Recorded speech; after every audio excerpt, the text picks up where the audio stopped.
radio across Pembrokeshire, wherever you are this Monday evening. Let's wrap up then this evening's show with a look at some of the local rugby. And Gord, it was good to see Narberth get a win, because we said last week it's been a tricky start to life in the Premiership. 6 defeats on the spin in the league. They went to Bonamine and they won 29-27. But I tell you what, that would have been quite nervy, because they were 29-8 up at half time, weren't they? Ooh, brilliant. It's just to get a W, isn't it? Let's be honest. Boys have worked hard. Things haven't gone their way.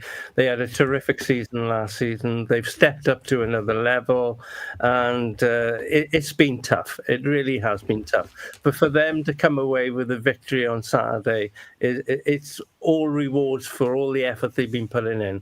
All those losses were forgotten on Saturday night after about 6 pints of lager. So I'm sure they had a great evening. They deserved it. And Liam Gard, Snowy, and all the boys can now look forward. They've got a W, hopefully move forward and get a few more wins under their belts before Christmas. And this could be the turning point for the Otters. Hopefully it is. Yeah, I think Gordon's absolutely spot on. Whitland legend Fraser Watson, even you would say good to see Narberth get that win, because it has been a tough start, and confidence does get impacted, doesn't it, when you're losing games at that level. I mean, yeah, and I would also point out there Tom Clark, St David's boy, man of the match. So they had to come down my way to get themselves sorted out, obviously. But no, it was actually must win because of the fixtures they've got coming up now before Christmas. I think after this game, Bonamine obviously struggling down there as well. And after this game, I think they play Neath, they play Merthyr and Pontypridd over the next 3 or 4 weeks now. They've got a really brutal run of games. So it was vital. They had to win this game. They're in danger of being cast adrift if they didn't. And to go down there and win. And it would probably, although they wouldn't have appreciated it at the time, it will probably do them good in the long term to have actually Bonamine come back and then hung on like that, to have actually got over the line and come through a tight finish. Yeah. Come through a tight finish, because they're not going to get many big wins in the Premiership. You don't. So to be getting the mode and getting the mentality of coming through tight games and managing games, that'll help them. So no, they needed it, and they're both getting it. And actually, the opposite in the Championship for Crimmock as well, wasn't it? Because they were beaten. They were beaten 33-31 away to Gorseinen. Talk about getting over the line. Crimmock were 31-19 ahead in that game at the midway point, and that will hurt, won't it? Something to go down. They'll be bitterly disappointed. You look at Crimmock's defeats; they've got a lot of bonus points. They're competing in every game. Yeah, have got that problem that we just talked about. Now they're not getting over the line in games. They've got into a bit of a losing mode. And look, Elgan's got a great squad there. They are a great group, and they're fully committed. And they won't be disheartened, but they've got to start winning soon. They don't want to keep this up. They've got to get over the line in the game soon, surely. Yeah, well, I'm sure we'll check in with Elgin at some point as well. Fraser, in the first hour, we had a good interview with the Tenby head coach, Jonathan Evans.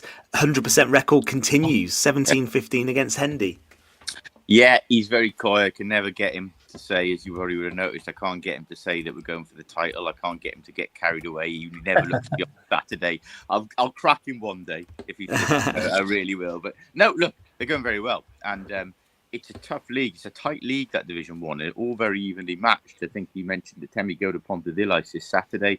Pontarddulais are third bottom, I think. And yet they were 28-10 up at Aberystwyth, the league leaders, on Saturday, and lost 31-28. That's the sort of league it is. It is a cliche, but anyone can beat anyone you feel in that league. The condensing of the league has actually made a very tight Division 1. But they're right up there, and St Clair's, of course, the second, right up there too. They've both been promoted and both going well again. So, no, that was a vital win for them, 17-15, especially playing an hour with 14 men as well. Yeah, pembrokeshiresport.co.uk has great coverage of the weekend's action. A word for Haverfordwest. Gordon, they had a win, didn't they, at Ponteverum, 23 points to 13. Yeah, excellent win, to be fair. And it was the Prendergast boys that got Haverfordwest over the line.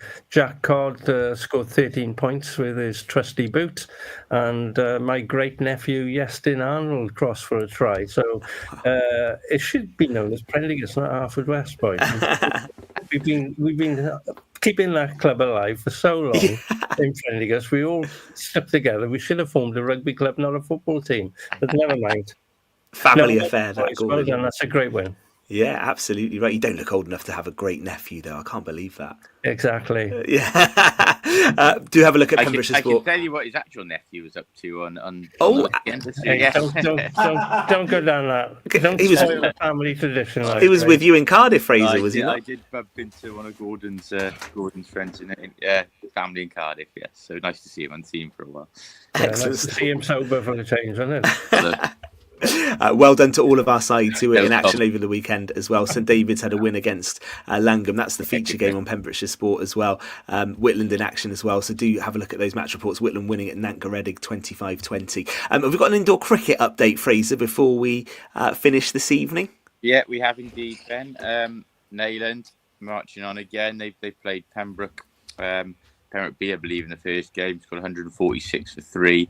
Then Bob Pembroke out for 73. Tanrian now playing Pembroke A side. Tanrian going well, 49 for 1 after 7. So measured. I say that they'll probably need to actually accelerate in the last 5 overs now. But yeah, the indoor league's going well. It's been very competitive. Patrick, excellent job again. 146 is a decent score in an indoor game, isn't it, as well? Yeah, not a bad effort at all. Okay, we'll follow that as the season continues as well. A couple of other things to mention. There's fishing in Amroth this weekend. The Pembroke and District Angling and Osprey Sea Angling Clubs have the Blood Bikes Wales Open.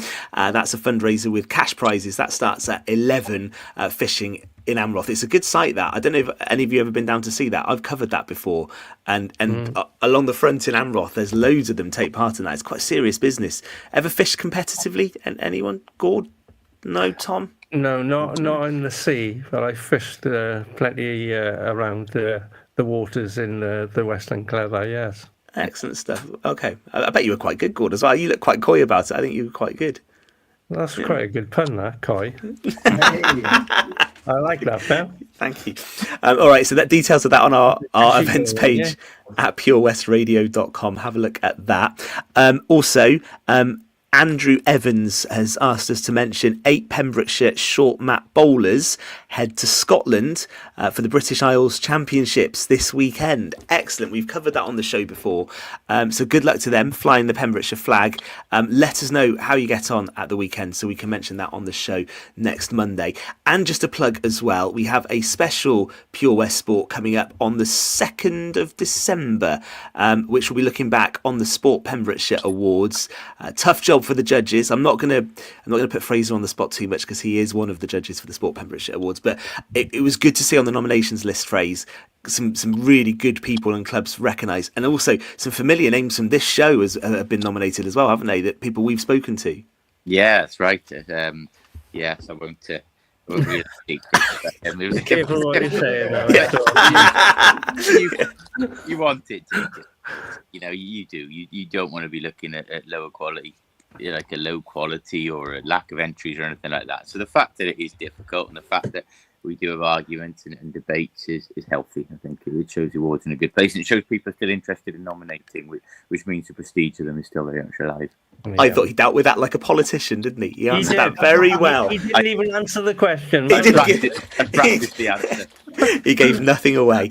Excellent stuff. All right, that's coming up at the start of December, so well done to everyone nominated, and of course the event at Folly Farm at the end of the month. Can we just clarify here for those who don't win, I'm not the only judge on the panel. You're the highest profile one, Fraser, I think. We do realise that, Fraser. Honestly, we do. We need to go because Katie is standing by. The mood train is on the way. Gordon, Fraser, Tom, thank you very much. Enjoyed your company. We will see you next Monday from 7 on Pure West Sport. Good night.